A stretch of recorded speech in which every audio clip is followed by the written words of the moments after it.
way of obtaining this inner communication. Well, that's what the Rosicrucian teachings are all about. We educate in the early degrees the mind and objective mind and consciousness of the individual through study and the application of those studies, awakening certain psychic centers and certain nerve centers which are developed in order for the inner self to interact much better with the objective consciousness. And the steps to take, of course, are through study, the application of those studies. We have to think of the outer self as being an apprentice, born basically ignorant, having no knowledge of any kind, and it acquires knowledge from the day it is born. The objective brain of a child begins to acquire information. And as we grow up through the years, and we become more like an apprentice, we learn certain things and acquire certain things, and at some time in our life we have to recognize that there is an inner self which is wise. Then a relationship starts and begins between the inner and outer selves. The inner self wants to educate the outer self to be receptive to its impressions and its urges. And that is the voice of intuition, the voice of conscience, which is saying, this is the way things should be done. At some time in life, the inner self makes a strong appeal to the outer self, saying, we can work together, we can be a better partner, if you will listen to what I have to say. By that time, the outer self has made a lot of mistakes and had a lot of problems. Will you give a specific time for that development? Well, through various cycles of consciousness, certain things take place in a very natural way. And, for example, from the age of 1 to 7, the child needs certain experiences. From 7 to 14, there are other experiences. And at the age of,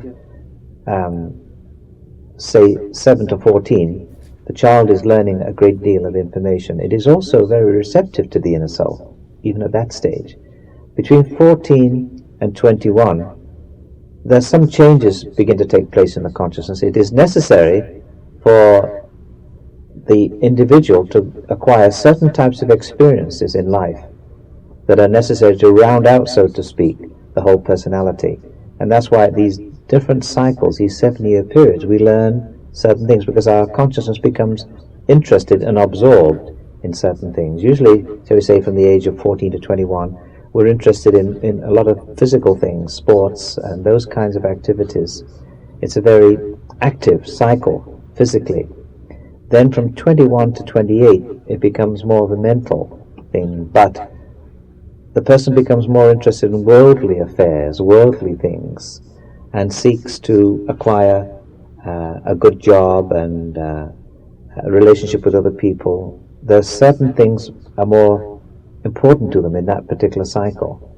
Then from, say, 28 to 35, more of the mystical things begin to interest them, psychic things. Things of a spiritual nature begin to interest them. But you see, we go through these different cycles, and even at that time the person will be very interested in laying a foundation for their future, a financial foundation and a foundation of understanding about life. After 35, then to say 42, there's greater interest again in more of the mystical things. And then after 50, for example, 49, around that period, the main interests or tendencies in consciousness will be towards the mystical. So nature has already got a system which encourages to take an interest in various things at different times. In other words, it's not necessary for a child of 13 or 14 to become interested in mysticism too much. They do have to fulfill some other things in their lives at that time. So that's why we round out our consciousness. So there is no specific time. However, it is important, once we have this interest in the mystical, spiritual things of life, or in seeking greater knowledge about all things, particularly about ourselves and the world in which we live, we must take those opportunities because they may not come so easily again. The tendency would be to miss the opportunity of a cycle. And so it is important that we catch the opportunities that are offered to us. Now, one of the things that is important in any search for knowledge or any attitude that we have is to develop what we might call the inner fire. The inner fire is that love of life, that great admiration for things, this feeling that whatever we're going to do, we're going to do it well, that life is beautiful, that it is exciting, that it is a wonderful opportunity for us to do certain things, to acquire certain things, to know certain people, and to live a life full of meaning. And many people have no sparkle in their life. They have no great fire, no great interest. Their life is about the troublesome things that affect the world, and they become overburdened with concern for many things of which they have little or no control, instead of getting on and living life and seeking goals and ideals in life and trying to live in a way and think and feel in a way that life becomes a great pleasure. Every day should be an opportunity for growth. Every day should be an opportunity to develop and see and learn about what life really has to offer.